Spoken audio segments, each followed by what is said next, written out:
बच्चों, हम अपने सैद्धांतिक प्रश्न पत्र प्रथम जो है फर्स्ट सैद्धांतिक प्रश्न पत्र है, उसके अंतर्गत हमने विभिन्न गायन के घरानों के बारे में, उन घरानों की विस्तृत श्रृंखला के बारे में अपने पिछले लेक्चर्स में विस्तृत चर्चा कर चुके हैं, जिसके अंतर्गत हमने ग्वालियर घराना, गायन का सुप्रसिद्ध आगरा घराना, जयपुर घराना और पटियाला घराना, इसके बारे में विस्तृत चर्चा हमने की है।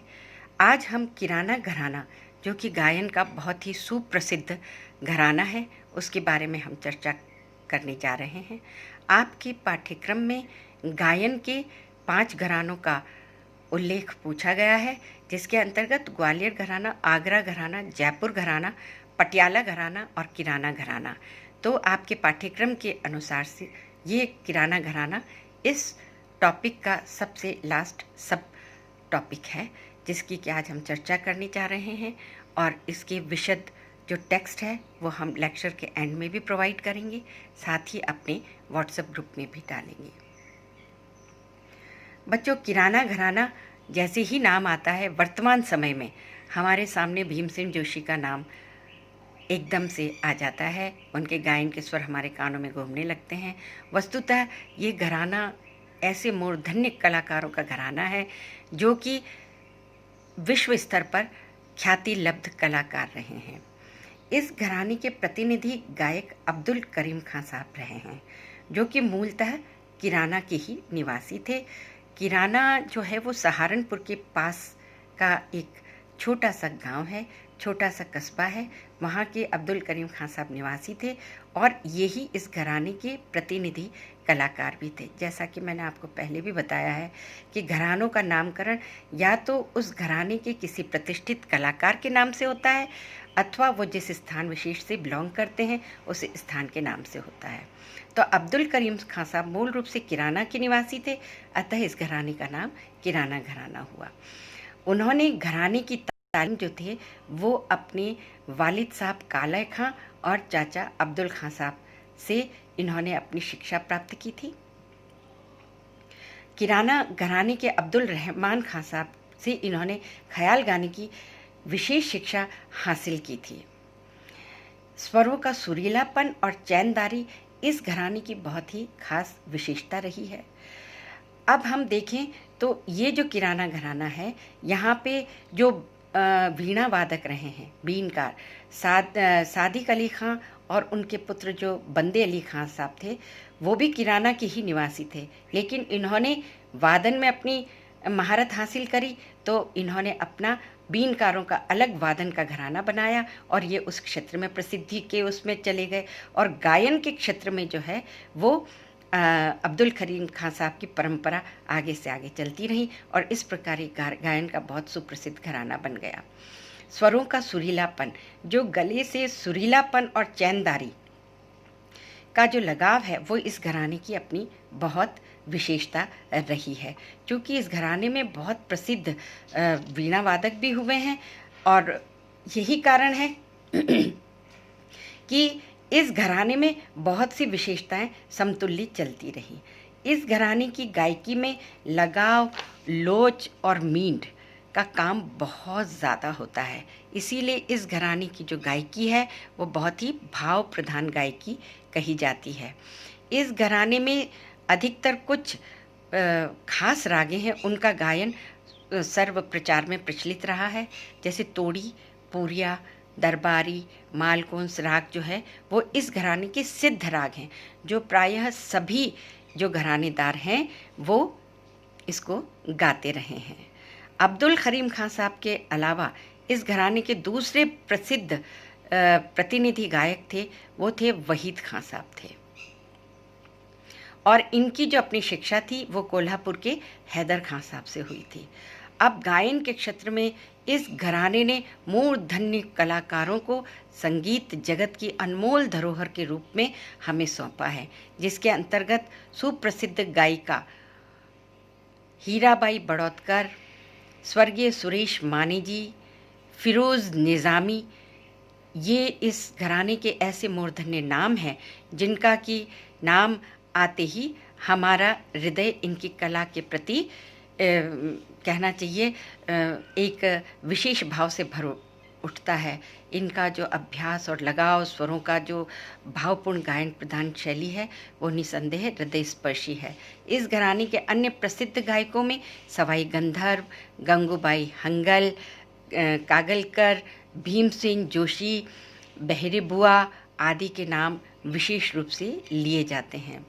स्वर्गीय अब्दुल करीम खां साहब और उनके शिष्य परिवार के कारण ये घराना महाराष्ट्र प्रदेश में अधिक मात्रा में बहुत ज़्यादा पनप पाया है। इस घराने की जो शिष्य परंपरा है वो थोड़ी तो मैंने आपको अभी बताई है, और उसके अलावा भी इस घराने में बहुत सारे नाम जो हमें देखने को मिलते हैं। क्योंकि ये बहुत ही भाव प्रधान घराना है, अतः रोशन आरा बेगम जो अब्दुल करीम खां साहब की शिष्य परंपरा थी, जिसमें मैंने आपको बहरे बुआ, सवाई गंधर्व का तो नाम बताया ही है, साथ ही रोशन आरा बेगम, कपिलेश्वरी देवी जो कि ठुमरी गायिका रही हैं, वो इसी घराने से बिलोंग करती हैं। साथ ही हीराबाई बड़ौदकर की शिष्य परंपरा में सरस्वती देवी राणे, प्रभा अत्रेजी, मेनका शिरोडकर, ये सब किराने घराने के मूर्धन्य नाम हैं जो कि आज भी संगीत जगत में अपनी सेवाओं से विपुलता प्रदान कर रहे हैं। तो अब हम मूल रूप से अगर इस घराने की प्रमुख विशेषताओं के बारे में जानना चाहें तो हम कहेंगे कि आलाप प्रधान गायन इस घराने की सबसे बड़ी विशेषता है। जैसा कि मैं आपको बता चुकी हूँ, ये घराना मींड की प्रधानता को लिए हुए घराना है, और मींड की जहाँ प्रधानता होती है वहाँ गायकी अपने आप भावपूर्ण बन जाती है, और भावपूर्ण गायकी का अभिन्न अंग है आलाप गायकी। इसलिए ये लोग आलाप गायन पे विशेष जोर देते हैं। इनके आलाप जो हैं वो बहुत ही भावपूर्ण तरीके से लिए जाते हैं। फिर इनका जो स्वर लगाने का तरीका है वो भी बहुत ही भावपूर्ण होता है।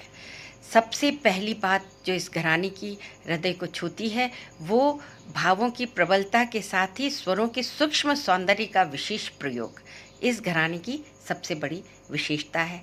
अब चूँकि ये घराना आलाप की प्रधानता को लिए हुए है तो इनकी आलापचारी जो है उसमें चैनदारी की जो गायकी है वो एक अपनी विशेषता लिए हुए है। इनका आलाप जो गायन है वो चैनदारी का आलाप गायन है, और इसीलिए चैनदारी गायकी इस घराने की सबसे बड़ी विशेषता है। इसी तरह से गीत की संक्षिप्त बंदिश का ये लोग प्रयोग करते हैं। पर यहाँ पे एक बात और मैं कहना चाहूँगी कि इस घराने के गायक जो हैं वो बंदिश के शब्दों का सुस्पष्ट, चूँकि भावपूर्ण गायकी होने के कारण शब्दों का शुद्ध उच्चारण नहीं होता है, वो भावों की सुरसरिता में ही बहते चले जाते हैं, लेकिन वो भाव इतने अधिक प्रबल होते हैं कि शब्दों की सुस्पष्टता का अभाव हमें खलता भी नहीं है। एक्चुअल में वो भावों की प्रधानता की वजह से शब्द चबा लिए से जाते हैं, किंतु चैनदारी का आलाप जो है वो हमें या श्रोताओं को अपने भाव सरिता में बहा ले जाता है। विलंबित बढ़त के साथ में फिर अंत में ये ध्रुत तानों का प्रयोग करते हैं और ध्रुत तानों पे बल देते हैं। कुल मिला के ये जो गायकी है किराना घराने की वो बहुत ही चैनदारी गायन की गायकी है, सुकून भरी। स्टार्ट करते हैं अपना गायन जिसमें भरपूर आलाप का प्रयोग करते हैं। बहुत सीमित शब्दों के प्रयोग से बोल आलाप, बोल बनाव चैनदारी के साथ में भावपूर्ण तरीके से हृदय के अंदर तक की गहराइयों को छू लें, इस तरह से करते हैं। फिर विलंबित लय में ही वो बढ़त चलती रहती है, और जब उसका एंड होता है बिल्कुल उस समय ये अपनी द्रुत वेग से तानों का बल प्रयोग करते हैं। बाकी पूरा जो है वो भावपूर्ण तरीके से की गायकी जो है वो चलती रहती है। किराना घराने की भावपूर्ण गायकी में स्वरों का सूक्ष्म सौंदर्य, मींड, खटका, मुर्की, कंठ स्वरों का विशेष सौंदर्य इस घराने के गायकों की गायकी में देखने को मिलता है, जो कि इस गायकी को बहुत ही परिष्कृत रूप में अपनी एक अलग ही पहचान दिलाती है। तो बच्चों, इस प्रकार ये हमारा किराना घराना की मूल पुरुष से लगा के, स्थापना से लगा के, उसके गायन के जो विभिन्न गायक रहे हैं उसकी गायकी के, उनकी वंश परंपरा का मैंने विस्तृत वर्णन किया है और इसके टेक्स्ट भी मैं आपको प्रोवाइड करूंगी। साथ में इसकी वंश परंपरा को भी मैं आपको देती हूँ। धन्यवाद बच्चों। आज हमारा ये घराने का जो टॉपिक था, जिसके सारे सब यूनिट्स थे, ग्वालियर घराना, गायन का जयपुर घराना, गायन का आगरा घराना, गायन का किराना घराना और पटियाला घराना, ये सारे टॉपिक्स जो हैं सब यूनिट्स वो ख़त्म हो गए हैं। अब हम नेक्स्ट व्याख्यान में अपना अगला टॉपिक चुनेंगे। धन्यवाद।